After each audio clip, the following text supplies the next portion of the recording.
نماز شب کی پابندی کرنا ہے.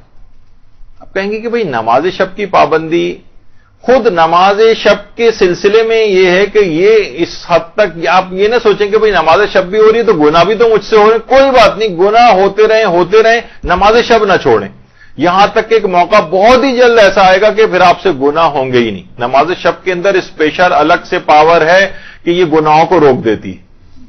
اور یہ نہیں کہ پہلے گناہ مجھ سے چھوٹ جائیں پھر میں نماز شب شروع کروں گی. نہیں، گناہ انجام، چاہے گناہ پہ گناہ انجام دیے جا رہے ہیں تب بھی آپ کہیں کہ کوئی بات نہیں، میں اس کے باوجود نماز شب نہیں چھوڑوں گی. وہ نماز شب خود اتنی پاورفل ہے کہ گناہ چھوڑوا دے گی. تو نماز شب کے اندر یہ خصوصیت ہے باقاعدہ. اور اس کے لیے اس کی جو کاہلی ہے اس کو دور کرنے کا ایک طریقہ علماء یہ فرماتے ہیں کہ انسان قسم کھا لے کہ اگر مجھ سے نماز شب چھوٹی تو اگلے روز میں اس کی قضا انجام دوں گی، اور قسم شرعی کھا کر اپنے اوپر واجب کر لیں. جب دن کے اوقات کے اندر بھی آپ کو جو ہے وہ نماز شب جو ہے وہ پڑھنی پڑے گی تو ایک وقت ایسا لازمی آئے گا کہ آپ یہ سوچیں گی کہ نہیں پھر تو میں کیا فائدہ، جب مجھے دن میں بھی پڑھنی پڑی تو اصل ٹائم جو رات کا وقت ہے میں اسی وقت ہی کیوں نہ نماز شب پڑھ لیا کروں. تو یہ خود بخود آپ رات کے وقت صحیح طور پر بھی نماز شب پڑھنے کی پابند ہو جائیں گی. پورائے صداقت کے نام سے کتاب ہے علماء اور عرفا کے حالات پر. اس میں آیت اللہ علی آقا قاضی کے متعلق یہ بات ملتی ہے کہ آیت اللہ علی آقا قاضی کہ اس زمانے میں جب آیت اللہ علی آقا قاضی نجف میں ہوتے تھے تو ایک شخص تھا وہاں پر جو کہ ایک ڈاکو تھا قاسم نام کا. بہت چور اور ڈاکو، یعنی اتنا خطرناک آدمی تھا کہ لوگ اس کی شکل دیکھتے ہی ادھر ادھر ہو جاتے تھے. اچھا، اب لیکن یہ آیت اللہ علی آقا قاضی سے بڑی عقیدت رکھتا تھا. دیکھیے بہت سے ہوتے ہیں نا، آپ دیکھتے ہیں کہ عالموں کے پاس بھی بہت سے اس طرح کے افراد آتے ہیں جو بدنام ٹائپ کے ذرا ہوتے ہیں. تو بہت عقیدت رکھتا تھا. تو یہ روزانہ غروب آفتاب کے وقت نجف میں رہتا تھا تو کہیں اندھیرے میں کہیں چھپ جاتا تھا. جب آیت اللہ علی آقا قاضی رستے میں مسجد جاتے ہوئے یا روزے کی طرف جاتے ہوئے وہاں سے گزرتے تو اچانک سے ان کے سامنے آ جاتا تھا اور سلام کرتا تھا، مصافحہ کرتا تھا. روز ایسا ہی ہو رہا تھا. تو شاگردوں نے آیت اللہ علی آقا قاضی سے کہا کہ آقا یہ بات اچھی نہیں لگتی ہے، ایک چور ہے، ڈاکو ہے، اس کی تو بہت منفی شہرت ہے، مناسب نہیں کہ روزانہ اس طریقے سے آپ سے آ کر ملے، آپ بھی اس کو نہیں روکتے ہیں، لوگ تو سوچیں گے پتہ نہیں کیا کنیکشن ہے آپ کا، رابطہ اس کے ساتھ ہے، تو یہ اچھی بات تو نہیں سمجھی جائے گی. آپ کی شخصیت کے اور شان سے بہت بعید ہے کہ آپ اس سے میل ملاقات کریں. لیکن آیت اللہ علی آقا قاضی اپنے شاگردوں کی بات پر کوئی توجہ نہیں دیتے تھے. تو اسی طرح کئی ماہ گزر گئے. یہ آتا تھا اور ایک دم سے کہیں سے بھی نکل کے آتا تھا، مصافحہ کرتا تھا، سلام کرتا تھا اور چلا جاتا تھا. اچھا، آیت اللہ علی آقا قاضی نے اس دوران کچھ نہیں کہا. جب کئی مہینے گزر گئے، دیکھیے امر و نہیں جب بھی انسان کرتا ہے تو اس کے اندر مصلحت سے بھی اس کو واقف ہونا چاہیے. ہماری فطرتوں میں جلد بازی بہت ہے، یعنی ادھر بس ہمیں کوئی چیز پتہ چلی پورا زمانہ اس کے اوپر عامل ہو جانا چاہیے.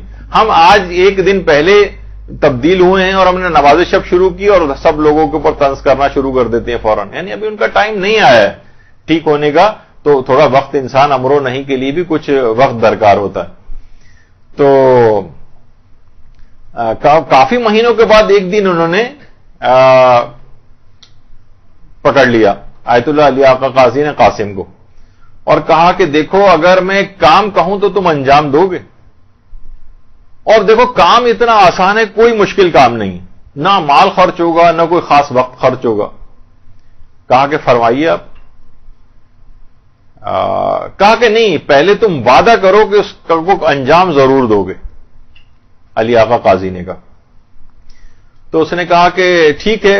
کافی حیل و حجت کے بعد بہرحال وعدہ کر لیا اس نے. تو کہا کہ آدھی رات کو جب تم اٹھو گے صرف 10 منٹ کا ایک کام کرنا ہے. اس نے کہا کیا کام کرنا ہے؟ کہا نماز شب پڑھنا ہے. نماز شب. اچھا، اب اس کے تو آنکھوں کے آگے اندھیرا چھا گیا. نماز شب. کہا کہ آقا میں تو نماز پنجگانہ تک نہیں پڑھتا، میں اٹھ کے نماز شب پڑھوں گا، اور ہم تو پوری رات عیش و عشرت کے اندر گزارتے ہیں، اب دوستوں کے ساتھ ہلا گلا کرتے ہیں، صبح کے وقت کے قریب تو ہم پڑھ کر سو جاتے ہیں، نماز کیسے پڑھوں گا میں؟ کہا کہ نہیں، تم وعدہ کر لو تم کیسے اٹھو گے اس کی فکر نہ کرو، میں تمہیں خود اٹھاؤں گا، تم فقط نیت اور ارادہ کر لو، میں تمہیں خود بیدار کروں گا۔ اچھا، اب اس نے وعدہ کر لیا۔ اس کے بعد آیت اللہ علی آقا قاضی کے ایک شاگرد سے باقاعدہ نماز شب کا طریقہ سیکھا اور اس کے بعد اپنے گھر گیا۔ اچھا، اب جب گھر گیا تو رات کو سونے لگا تو اس کو یاد آیا کہ مجھے تو علی آقا قاضی سے میں نے وعدہ کیا ہے، لیکن میں تو اب سونے جا رہا ہوں، پتہ نہیں میری آنکھ کھلے نہیں کھلے، اس زمانے میں تو ایسا کوئی الارم سسٹم وغیرہ بھی نہیں ہوتا تھا۔ بہرحال اس نے ارادہ کر لیا کہ میں اٹھ جاؤں گا۔ اچانک نماز شب کا جو وقت تھا اس پہ خود بخود اس کی آنکھ کھل گئی، ایسا لگا جیسے کسی نے باقاعدہ آواز دے کے اس کو جگایا ہو۔ اچھا، اس کے بعد بہرحال اس نے وعدہ تو کر لیا تھا کہ اگلے دن پوچھیں گے آ کر۔ اب اس کی جس وقت بالکل اندھیری رات تھی، 14ویں کا چاند جو ہے وہ چمک رہا تھا، اور جب یہ اپنے حوض میں وضو کے لیے آیا تو اس حوض کے اندر، اس پانی کے اندر اس کو اپنا عکس نظر آیا۔ اور بعض اوقات ایک ایسے کچھ لمحات انسان کی زندگی میں توبہ والے آ جاتے ہیں، تو اس میں جب اپنا عکس نظر آیا تو اپنے تمام گناہ بھی اس کی آنکھوں کے سامنے آ گئے، جسم لرزنے لگا، چلانے لگا، پروردگار آج اتنے عرصے کے بعد یہ غلام جو ہے تیری بارگاہ میں آ رہا ہے اور مجھے اپنے حضور حاضری کی اجازت دے دے۔ اس کے بعد اس نے نماز شب پڑھی اور گناہوں سے اس نماز شب کی برکت سے اس قدر عظیم مقام حاصل ہوا اور ایسا تائب ہوا کہ وہ اس زمانے میں ولی خدا کے طور پر جانا جانے لگا، پہچانا جانے لگا، حتیٰ کہ جو بیمار افراد ہوتے تھے وہ اس کا جھوٹا پانی لے کر جاتے تھے اور اس سے شفا یابی حاصل کرتے۔ درود بھیجیے محمد علی محمد۔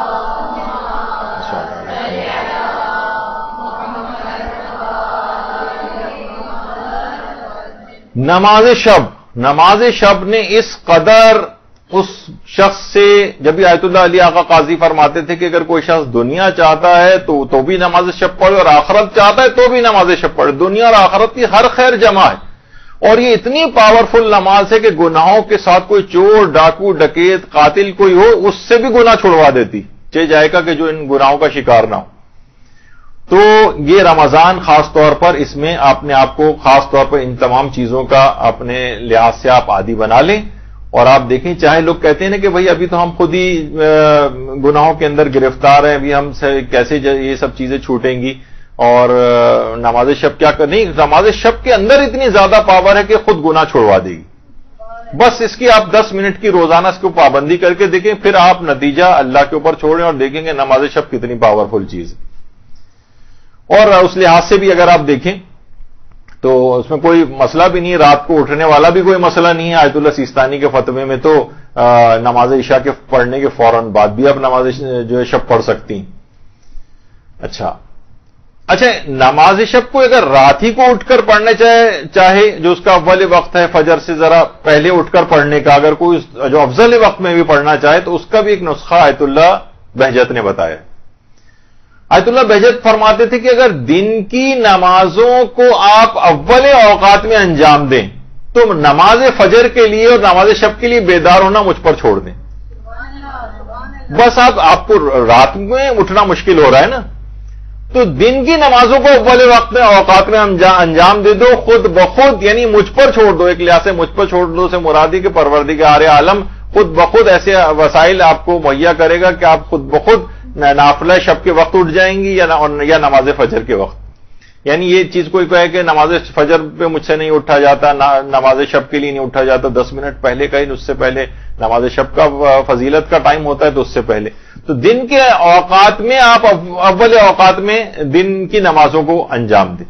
ظہر، عصر ہے یا مغرب، عشاء کو بھی انسان جو ہے وہ پڑھ سکتا ہے اول اوقات میں، تو خود بخود لازمہ بنے گا کہ آپ فجر کے لیے اٹھیں گی اور نماز شب کے لیے اٹھیں گی۔ برحمتك يا أرحم الراحمين وصلى الله على محمد وآله الطاهرين